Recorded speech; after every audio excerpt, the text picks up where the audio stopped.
And we are the Coalition, loud and proud, outrage porn-free, civilly disobedient media, broadcasting live at the Worldwide Coalition Media Network here at the Go Local Live Broadcast Center, deep in the heart of the city we love, Providence, Rhode Island. The naked city, the city of, well, I'm told there's about 365,000 stories. We'll tell a few tonight. Facebook.com/The Coalition Radio. On the mighty Twitter at Coalition_, and of course, the mothership, coalitionradio.us. We're pleased to announce that we are now putting our podcasts on, in addition to our YouTube page, in addition to circulating them on Spreaker.com, we are now circulating them on iHeartRadio. A link is actually up on our Facebook page. You can find them there. We ask you, as always, whether it be Twitter, Facebook, and now iHeartMedia, to take a moment to follow and subscribe to our offerings. The heart and soul of independent media is our ability to work through the white noise of information, fake news, whatever you're going to call it, depending which side you're on of the aisle these days. Our ability to work through that through a variety of social media sites allows us to get our message out. Tonight's first guest is sort of a coincidence, if you will. This week has been possibly the most difficult week in Rhode Island educational history in the 30-plus years that I've chosen to live here in the Ocean State. And while many of us who are citizen activists, politicians, et al., who are sort of always been on the outside looking in at the establishment here and fighting hard for things like educational opportunity for our children and fighting hard against economic racism, this week is bittersweet. On one level, it's vindication for the claims that we've made over a number of years about the failures of education here in Rhode Island. And the failures are deep. I've often used the term educational holocaust to describe what's happened to multiple generations as they leave our public schools, some would argue, barely literate. The Johns Hopkins report, however, has brought it to an entirely new level, and unfortunately, that level is desperately low. We've made the Washington Post, we've made U.S. News and World Report for all the wrong reasons. The description of the physical structure, the physical plant, if you will, of our school systems here in Providence are nothing less than horrific.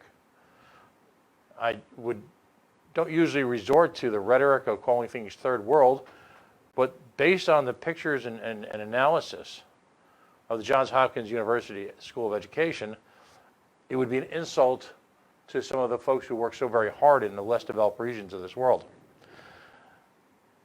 And that doesn't even begin to touch on the failure that was so grotesquely documented by these folks.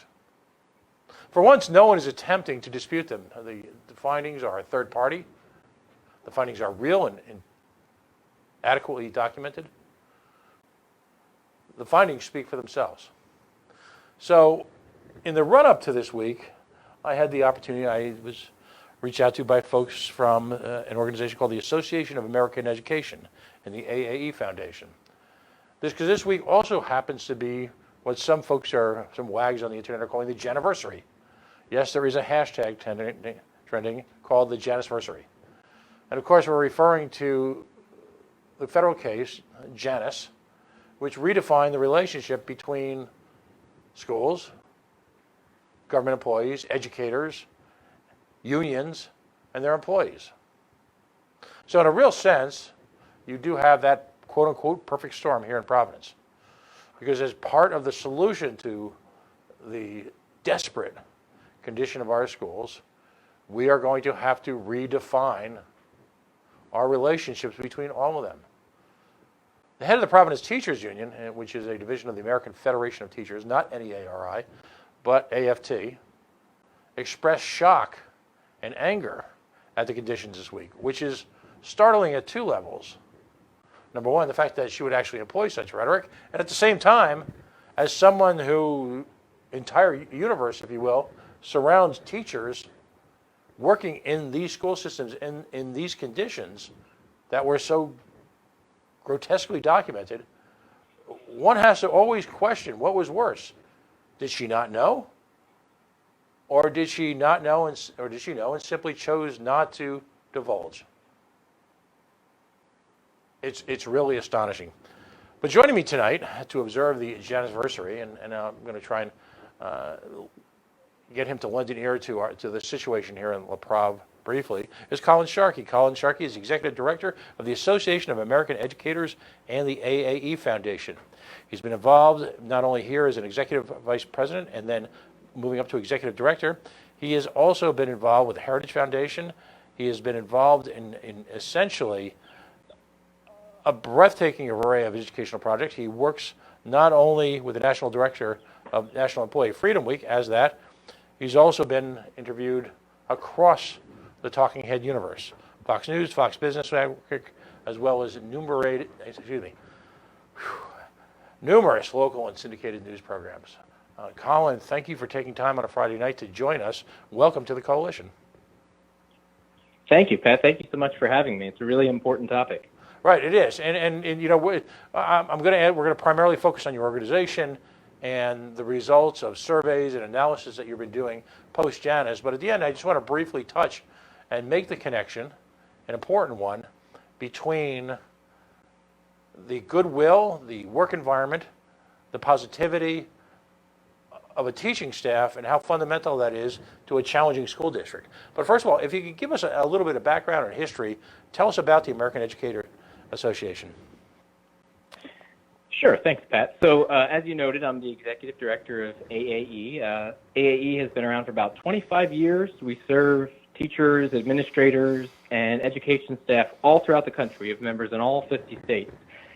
And AAE is a professional association serving those educators. It is not a union. We don't bargain. We don't participate in negotiated agreements. We don't have local affiliates that we operate. We don't get involved in partisan politics. We don't endorse strikes. It's a very different model, and yet it's a rather traditional way to serve professionals in a field. There's professional associations for virtually any profession. You may be a member of one, and some professions are also unionized. But many teachers, unlike other professions, many teachers belong to the union, and it doubles as their professional association. AAE is the alternative for those teachers who aren't satisfied by the NEA and the AFC. And what teachers get for $16.50 a month is liability insurance, which helps protect their assets against catastrophic lawsuits and other dangers. But even more importantly is access to attorneys when they're having discipline issues at work. Essentially, when their job is threatened, the policy that comes with membership allows them to work with a local attorney who is their advocate, who is an experienced labor attorney, who is there to ensure that due process has been followed. The best part about that model, the reason why the founders created it in the first place, is with that model, we are not protecting jobs for the sake of the adults. We're protecting teachers for the sake of the students. There are good teachers who are in bad situations. There are misunderstandings. There are many misunderstandings. There are false accusations. There's a lot of concern and risk to being a teacher. And good people get chased out of the field. They have their license taken away. Sometimes when they've done absolutely nothing wrong, sometimes they're trying to navigate conflicting directives from the federal government, the state, the district, and the parent, and they're just trying their best. AAE exists to ensure that those good and great teachers are not chased out of the industry, because we're losing too many of them. And it's refreshing for teachers and other educators to find out they can belong to an association that doesn't make its name protecting the least among them in terms of who deserves the name teacher. Who's elevating the profession is who gets protected rather than who might be bringing it down. And there's other professional benefits, and obviously teachers are relieved to belong to an organization that doesn't have a radical partisan agenda as well.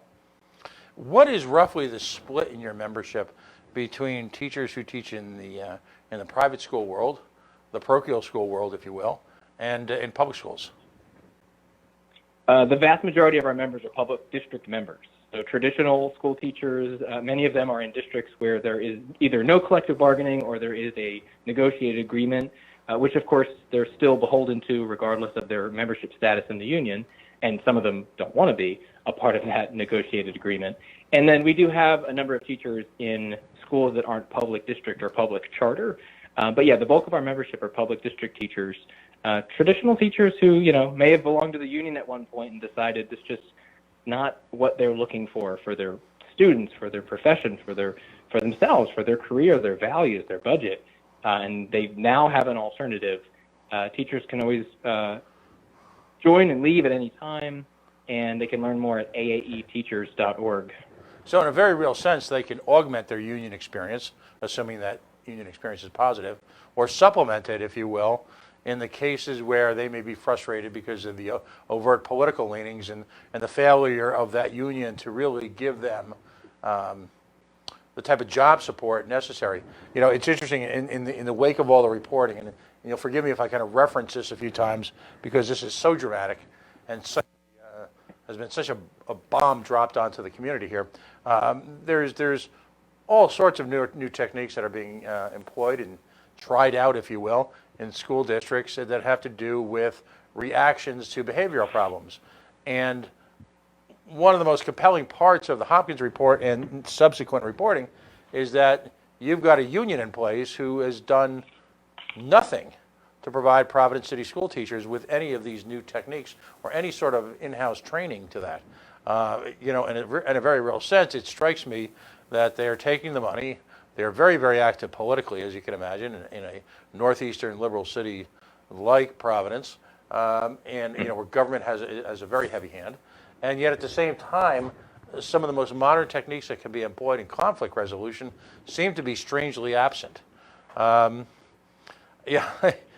So in a sense, a very real sense, you are like a trade organization. You are not a union, much like, you know, any other type of, like, say, for example, the ASCPA or the bar. And so you're fulfilling the sense of community legal support, which my wife is a teacher in the dreaded private schools.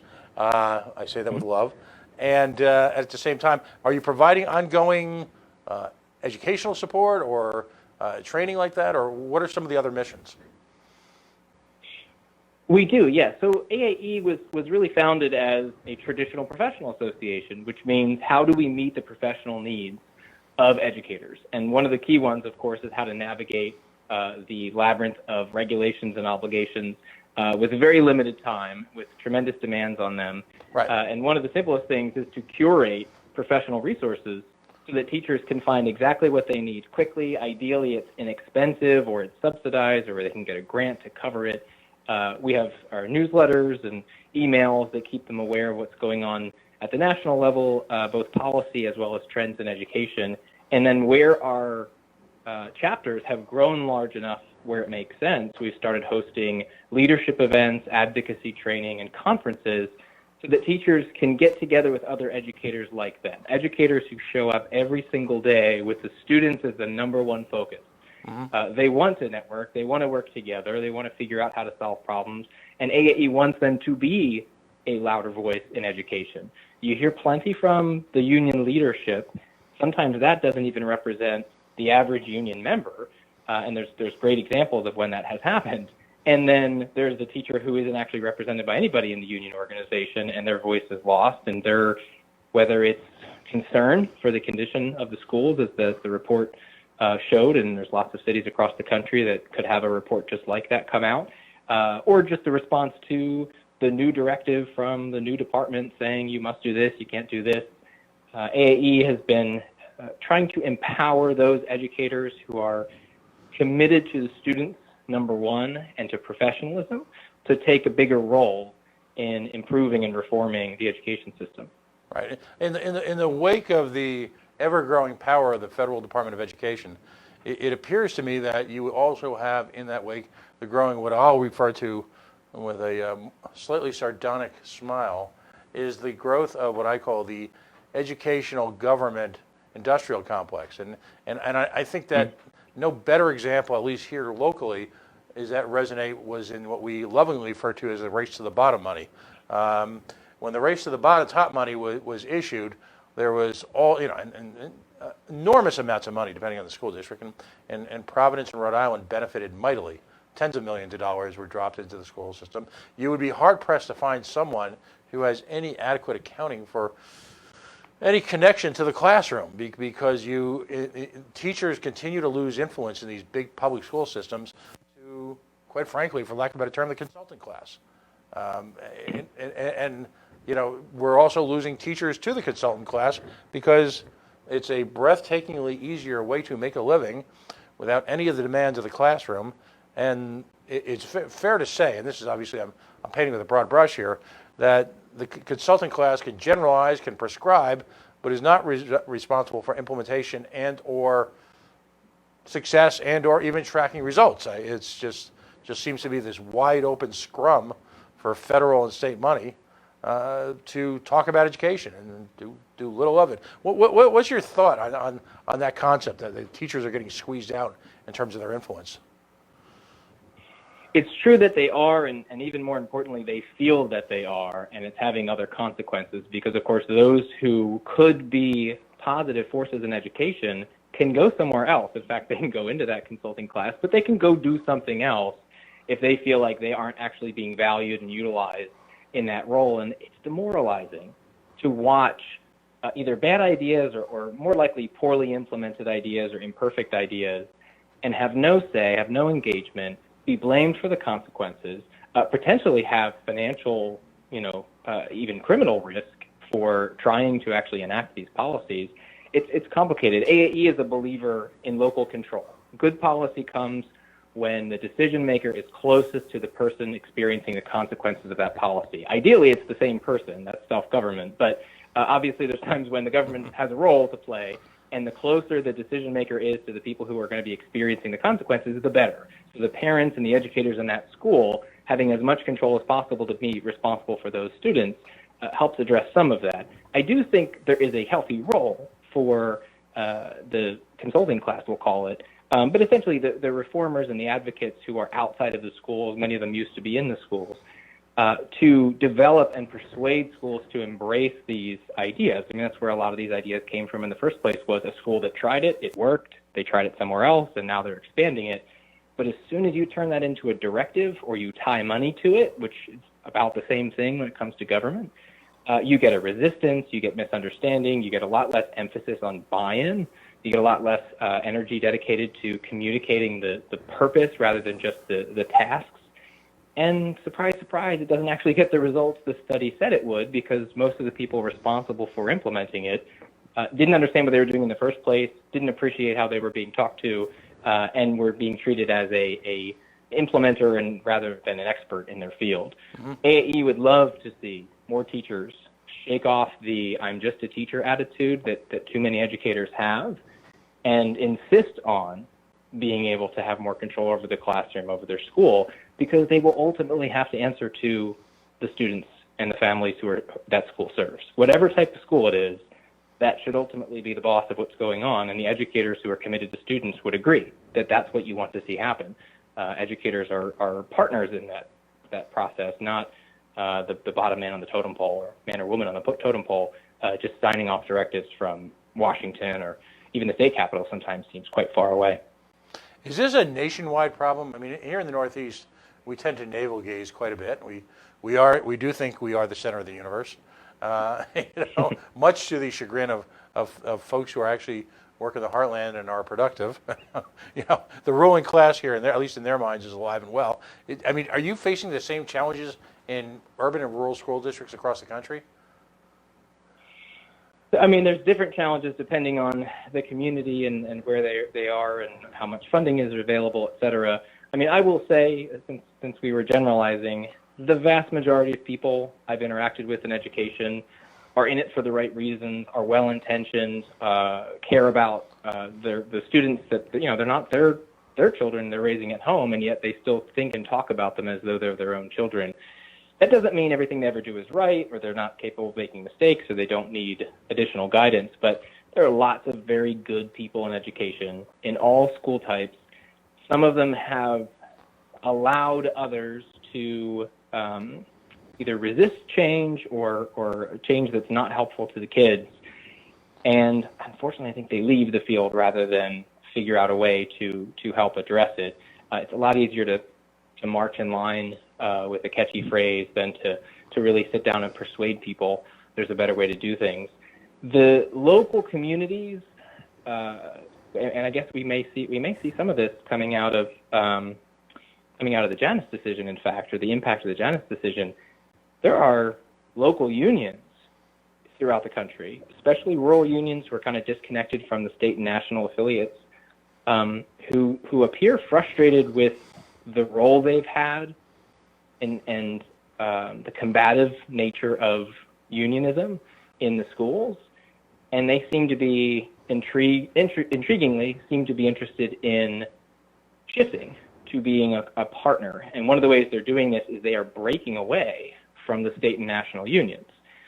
These local unions are open to reforms that the school wants to embrace, and sometimes it's not a super complex, 80-page study proposal.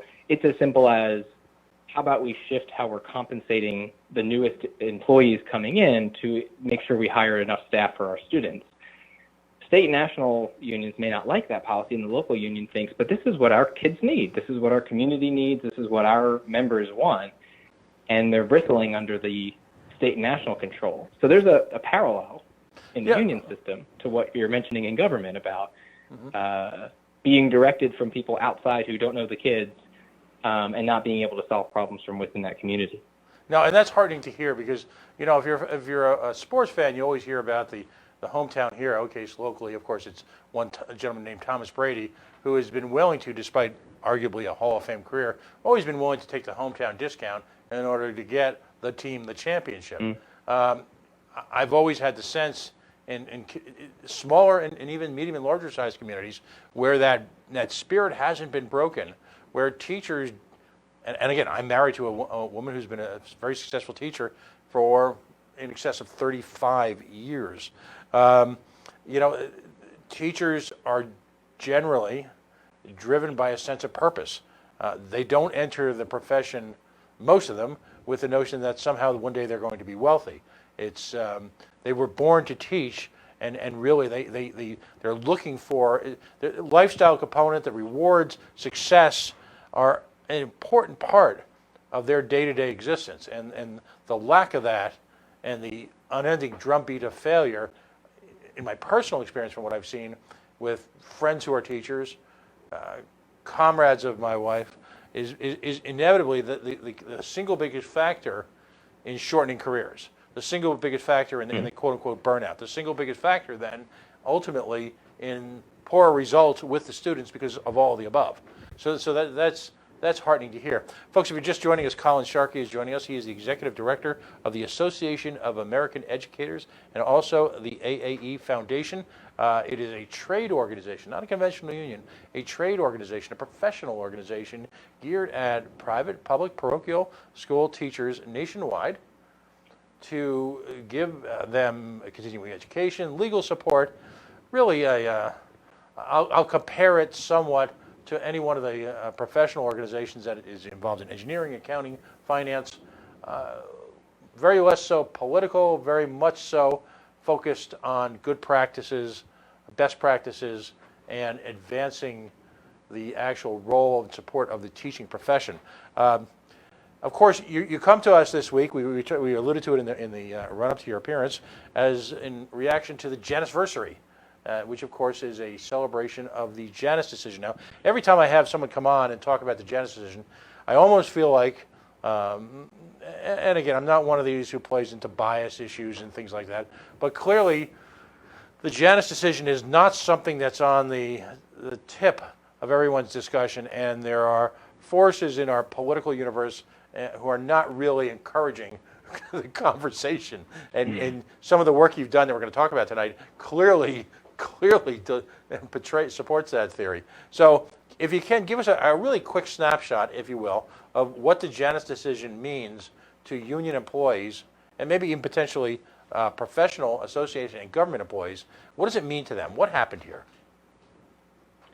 Yes, so the Janus decision continued a conversation the Supreme Court started about 40 years before that, recognizing that public employees working for the government involved with a public union that is politically active may be a conflict when it comes to First Amendment rights. The government can't force Americans to support political speech that they don't believe in or at all, really, and public unions were requiring public employees to pay dues. 40 years ago, they came up with a compromise that if you read the court opinion, they even kind of acknowledged it was a week, and there was an interest for a long time in coming back and revisiting this, and they finally got to in the Janus v. Ask Me decision. Mark Janus was not a teacher. He was a child services specialist from Illinois. He didn't want to belong to his union. Illinois required non-members to pay almost as much as members pay, about 80 to 90%. I forget the exact number for his union. And he viewed this as an infringement on his First Amendment rights not to support political speech. The Supreme Court agreed that a public union, because it negotiates, it impacts the public budget, it pretty much impacts what the government can spend money on otherwise if the negotiated agreement increased the cost for that particular staff, is going to limit how much money they can spend on other things. Basically everything a public union does is inherently political, and therefore you cannot force non-members to pay. The Janus decision freed public employees in the 22 or so states that still allowed for these agency fees, freed them to leave the union without having to pay an agency fee. It really didn't do anything more than that, though. And that's the purpose of this poll that we did. The Association of American Educators supports the Teacher Freedom Project, which is trying to see the implementation of the Janus decision benefit teachers everywhere, regardless of what they belong to. And the Teacher Freedom Project makes sure that every single educator knows all of their rights and options. And in the year since Janus, the number of teachers who have left the NEA and the AFT and their affiliates is not as much as was initially the dire predictions from the union and actually from others. If the Janus decision goes through, it'll bankrupt the unions. It has not happened in the first year since Janus. So Teacher Freedom Project polled 1,000 teachers, commissioned a poll through YouGov, and to try to find out why have they not left the union? What is the story there? Mm-hmm. Yeah, it's on one hand, and let's be blunt, and I'll speak to the hardcore political side of it. The sky is falling. The sky is falling is always a very powerful tool for, one would argue, is a significant role in public unions, and that is fundraising. I often, on a completely different issue, relate when conversations of the impeachment of a certain executive here in the United States is never going to happen, because then all the fundraising that's run up against it, goes away, and so the public unions joining as if they could affect the Supreme Court. I've never quite understood that. Once it made it to the Supreme Court, I don't sense that the Supreme Court is running public opinion polls.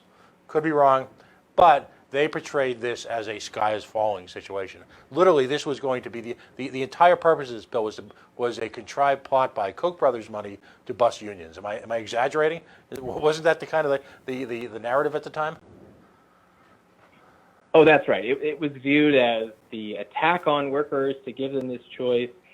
Keep in mind, the Janus decision didn't actually get a single person to leave the union. It didn't even really tell people they should leave the union. It actually left it open still as to how easy it should be to leave a union. But yeah, it was framed as this is going to destroy workers. I believe there were threats of more strikes, which we've seen some of that come to fruition.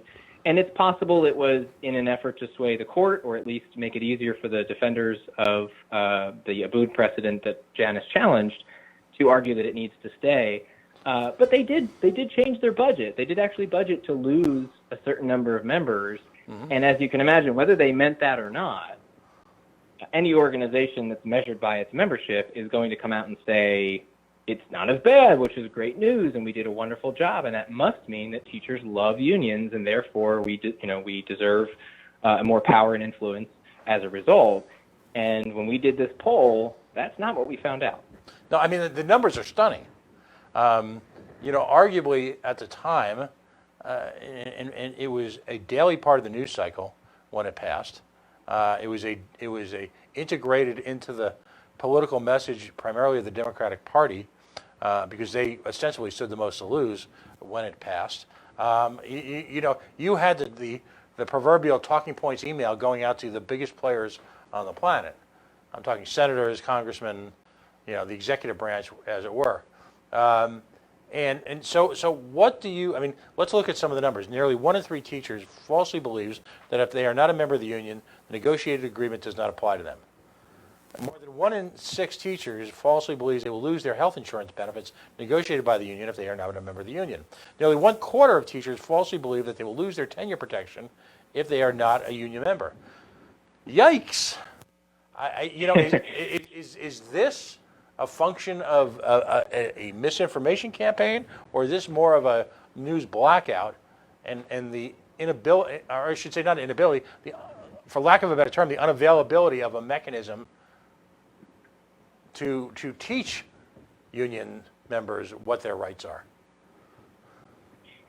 That's right. I mean, ultimately, this misinformation and confusion benefits the unions because it is preventing people from understanding what could happen if they leave.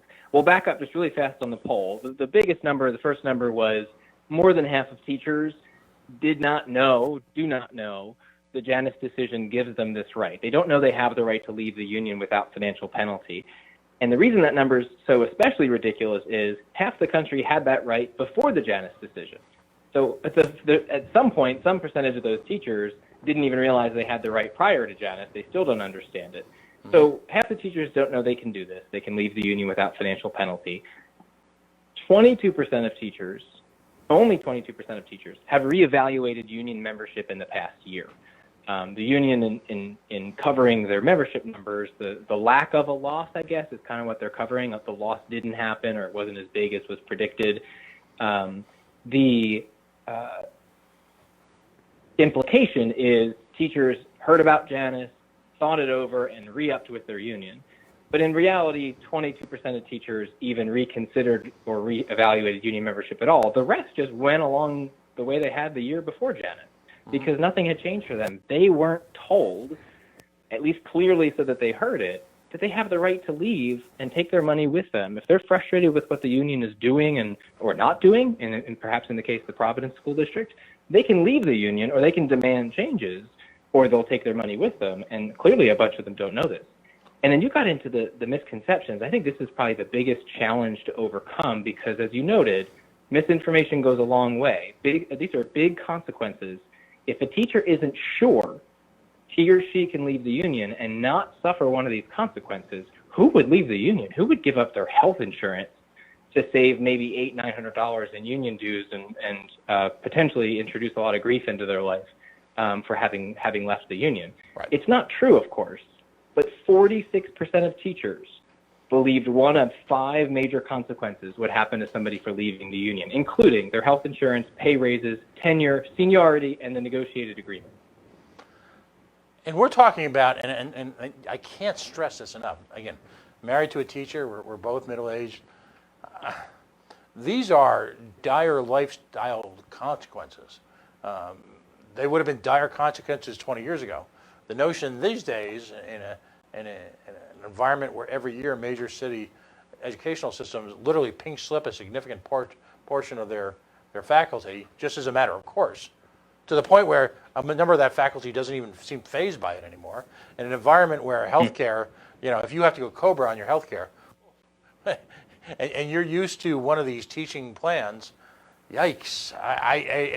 But this is critical to understand because we are, again, you can never, as much as we all want to, in that utopian environment we all imagine that's somewhere down the road, as much as you want to separate from the political, from the profession of teaching and the implications upon our youngest children, we are entering the presidential election cycle. There is clearly going to be more influence with union funds than perhaps ever in American electoral history. If you simply look at the way the debates are being structured, where it's the number of donations and that are a critical consequence in your placement in the debates, which is still seen, for whatever reason, as a validation on the candidacy itself, this is already having consequences, the union power in this election.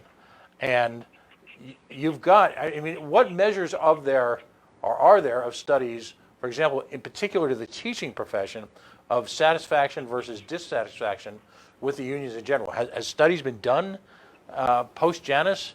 And do you see at least some of the bigger unions? You know, I think of the AFT in New York, the NEA. Do you see the unions trying to cater more to their staff, or are they just kind of hoping to ride it out? You know, the survey I mentioned, and the full deck for the survey is on teacherfreedom.org. There's a lot more in it than we'll be able to cover today. But one of the questions was how responsive teachers felt the union had been after Janus. Because genuinely speaking, the Janus decision can benefit union members as well, because now that they have the right to take their money and their business elsewhere, the union is going to have to be more responsive. Right. Union dues were always higher in the states that didn't have this freedom, and it makes sense. You know, how well does the cable company treat you before Netflix if there's no one else in town but them? They just don't have to, so they're not going to. And so in a post-Janus world, even the union members, the ones who want the union to do certain things, gained power. They're probably not going to thank Mark Janus or Justice Alito, but they certainly did gain that power if they know how to use it.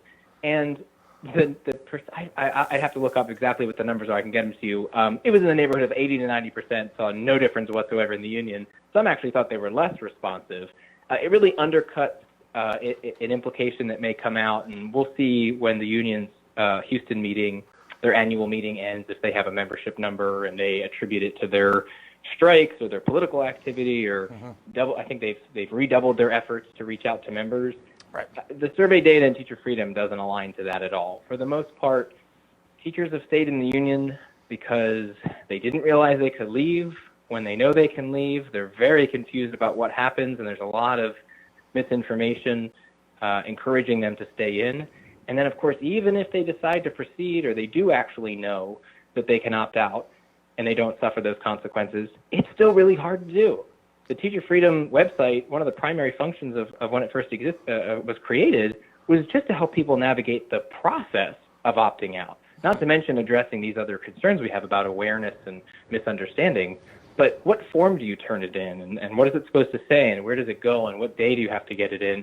I mean, you're learning how to navigate the process of an organization that does not want to let you leave.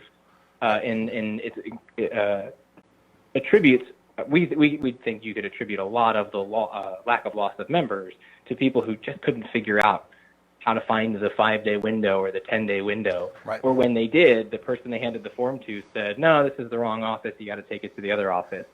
And they stay in because these folks, they want to teach, they want to do their job. They don't want to be a political activist. They certainly don't want to frustrate everybody at their school. They don't want to be a target on anybody's list. And so they pay, you know, a bit the way people pay a gym membership rather than go talk to the guy in the tight shirt and try to get their gym membership canceled. They don't go, but they just keep paying because it's easier than trying to address the issue. There's got to be a lot of teachers in that category. Right, and let's not forget peer pressure. The peer pressure must be enormous at this particularly point in time. I'll hearken back always. It wasn't a teachers union, but you know, I'm sort of a regular at what we call Mordor here in Rhode Island, or otherwise known as Halitosis Hall, and that's the halls of state government, where, as we all know, the halls of justice is always in the halls. And I remember a couple of years ago attending there was a big protest in favor of a gigantic private-public partnership about a baseball stadium. You know, in my daytime life, I sell to the trades, and so I dress like that. And I walked up and just kind of sat quietly in a circle of individuals who were talking, clearly member of a union. And I remember what was clearly a shop steward saying to the people, and they were remarking about the people who weren't there to make their presence felt. And in a very direct, blunt, chilling voice, he said, "We know who shows up. We know who doesn't show up. We know who will get work in the future. We know who will sit and wait. Your appearance today, that's what it means." And, you know, sadly, I didn't have my handy-dandy recording device, but that's really how it works in the real world. And when you look at some of these overly complicated job ladders that teachers have to involve themselves in once there is a layoff, you can see how quickly it can get pretty complicated as to what your future is if, in fact, there's a cut. So, I mean, what's the answer, if you will, to educating teachers, educating actually anyone in a union as to their rights? How do we as freedom lovers, as liberty lovers, as people who believe in the free market and who believe in a meritocracy and supporting and endorsing and embracing competence, how do we do this?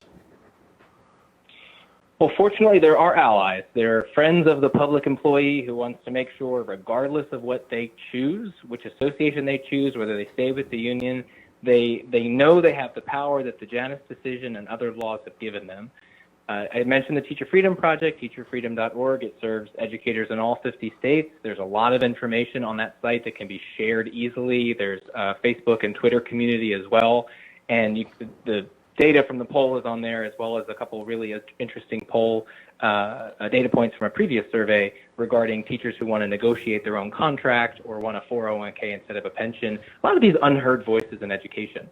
There are groups for other unions as well. My Pay, My Say is another project that serves all public employees, helping them navigate this process.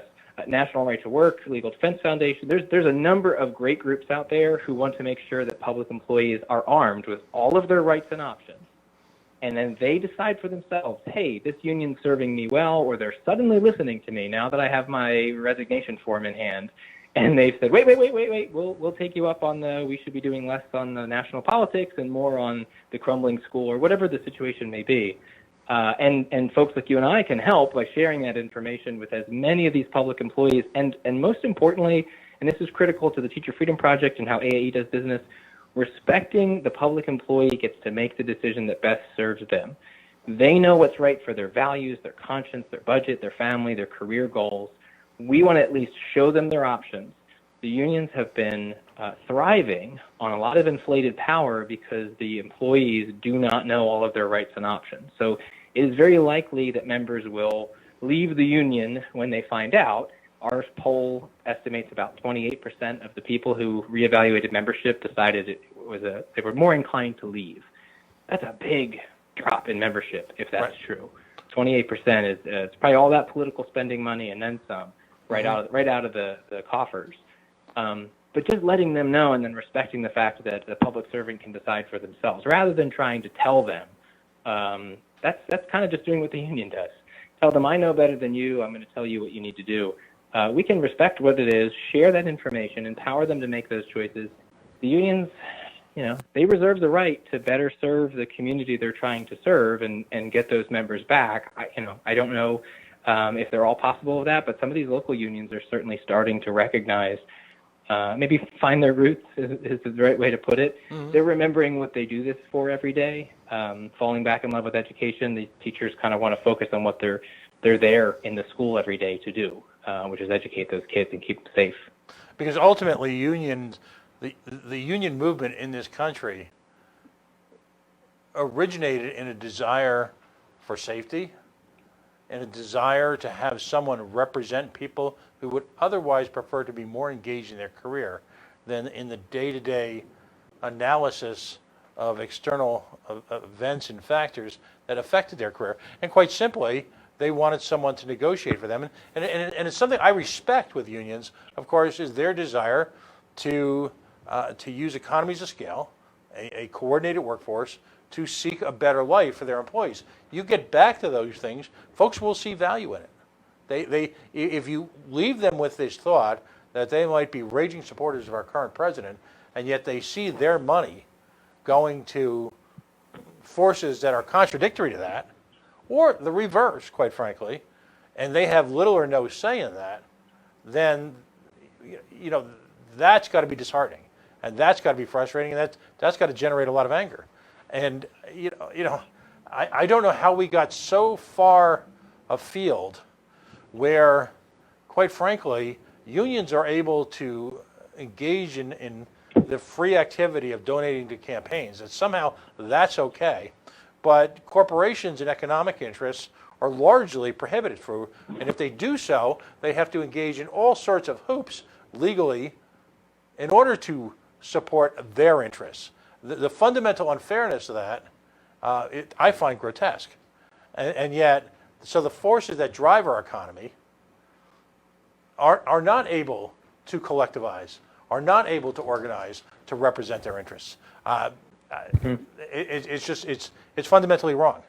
And in a state like Rhode Island, where, never mind a third party, but where the election finance laws are so geared towards establishment liberal causes and establishment democratic and progressive causes, where there exists all sorts of public money, if you will, employee money being used to generate an infrastructure that they can play by the rules, as opposed to folks like me who are crippled, literally crippled, by our inability to derive money from economic interest groups.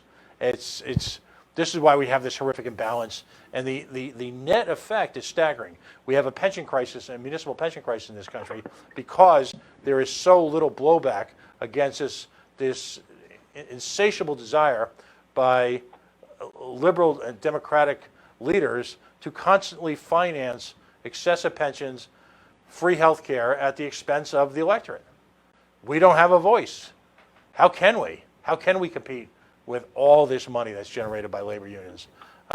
It's again, like everything else in American government, American politics, a seemingly simple, straightforward issue puts its tentacles in literally every aspect of our life. First of all, again, if you're just joining me, Colin Sharkey is Executive Director of the Association of American Education and also the AAE Foundation. Give folks, if you will, an overview, because when I look at an organization like yours, and we're blessed on the show here that despite being a local show, we have people from Heritage, we have people from Goldwater, we have people from the Fire, we have people from all sorts of great think tanks whose websites are geared to provide real information, not secondhand reporting of news. You don't engage in the type of press release reporting that's so endemic in American society today. Everything about your website is pure information for, in this case, folks who are involved in education. So give us again the layout. You've got a couple different companies that work here, the website, and just exactly what you can provide for teachers who are looking for something a little bit more than the union representation they have right now. That's right. Thanks, Pat. So if you are an educator, you know and love an educator, you work in a school, you can belong to the Association of American Educators. It's $16.50 per month, which is much less than the cost of traditional union dues. For that, anybody who receives a W-2 from the school is eligible for our professional liability insurance policy. It's a $2 million policy. It also provides legal defense funds, especially, sadly, increasingly needed to protect teachers' licenses when an angry parent or somebody comes after them and there's an ethics complaint about the teacher. Mm-hmm. There's also access to attorneys when your job is threatened. Everybody in education will experience at some point a situation like the ones that members call us about every day. A misunderstanding, an allegation, a failure to follow one of the complicated directives or conflicting directives they've received, or just one of the consequences of having a room full of young people every single day that you are responsible for. Teachers need to protect themselves. This is a cost-effective way to do it, and to belong to an association that is trying to restore and protect the professionalism that virtually every teacher comes into the profession with. And sadly, a lot of them, the love and passion for teaching, they're victims. It's chased out of them from the system. They're victims in this too. They've lost some of that love. AAEteachers.org. They can find all the information. They can join today. They can share it with their friends and colleagues. The poll that we mentioned today, it was conducted by the Teacher Freedom Project. It was commissioned by a professional polling firm called YouGov. All of the information is on teacherfreedom.org. You can also find on there anybody you know who is in a union, who wants to know a little bit more about what rights and power they have as a public employee in America after the Janus decision. They can go to that site. They can find common misconceptions that are keeping people from exercising their association rights.